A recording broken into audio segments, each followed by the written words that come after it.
যুক্তরাষ্ট্র ও ইসরায়েলের যৌথ হামলার মধ্যে ইসরায়েলে পাল্টা ক্ষেপণাস্ত্র ছুঁড়েছে ইরান। এরই মধ্যে উত্তর ইসরায়েলে বিস্ফোরণের শব্দ শোনা গেছে। ইসরায়েলি সামরিক বাহিনী জানিয়েছে আকাশ প্রতিরক্ষা ব্যবস্থা ব্যবহার করে ক্ষেপণাস্ত্র ভূপাতিত করার চেষ্টা চলছে। তবে হামলায় তাৎক্ষণিকভাবে কোনো ক্ষয়ক্ষতি বা হতাহতের খবর পাওয়া যায়নি। টাইমস অব ইসরায়েলের প্রতিবেদনে বলা হয়, উত্তর ইসরায়েলের ইরানের ব্যালিস্টিক ক্ষেপণাস্ত্র হামলায় এখন পর্যন্ত কোনো হতাহতের খবর নেই বলে দেশটির জরুরি সংবাদ সংস্থা জানিয়েছে। প্রতিবেদনে আরও বলা হয়, ইরান থেকে কমপক্ষে 2টি ক্ষেপণাস্ত্র নিক্ষেপ করা হয়েছে, যার মধ্যে একটি খোলা জায়গায় আঘাত হেনেছে বলে জানা গেছে। আইডিএফ জানিয়েছে ইরান থেকে আরও একটি ব্যালিস্টিক ক্ষেপণাস্ত্র উৎক্ষেপণ শনাক্ত করা হয়েছে।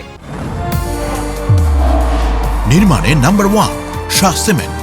এর আগে ইসরায়েল ডিফেন্স ফোর্স এক বিবৃতিতে জানিয়েছে ইসরায়েলের ভূখণ্ড লক্ষ্য করে ইরানের দিক থেকে আসা কিছু ক্ষেপণাস্ত্র তারা চিহ্নিত করেছে। বিবৃতিতে বলা হয়েছে, অল্প কিছুক্ষণ আগে ইসরায়েলের রাষ্ট্রের দিকে ইরান থেকে নিক্ষেপ করা ক্ষেপণাস্ত্র শনাক্ত হওয়ার পর দেশের বিভিন্ন এলাকায় সাইরেন বাজানো হয়েছে। সাধারণ জনগণকে হোম ফ্রন্ট কমান্ডের নির্দেশনা অনুসরণ করার অনুরোধ করা হচ্ছে। এই মুহূর্তে ইসরায়েল বিমান বাহিনী হুমকি প্রতিহত ও প্রয়োজন হলে আঘাত হানার মাধ্যমে হুমকি নিষ্ক্রিয় করার জন্য কাজ করছে।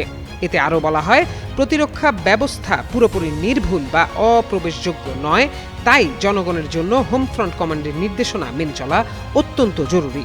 সাধারণ মানুষকে হোম ফ্রন্ট কমান্ডের নির্দেশনা অব্যাহতভাবে অনুসরণ করার আহ্বান জানানো হচ্ছে।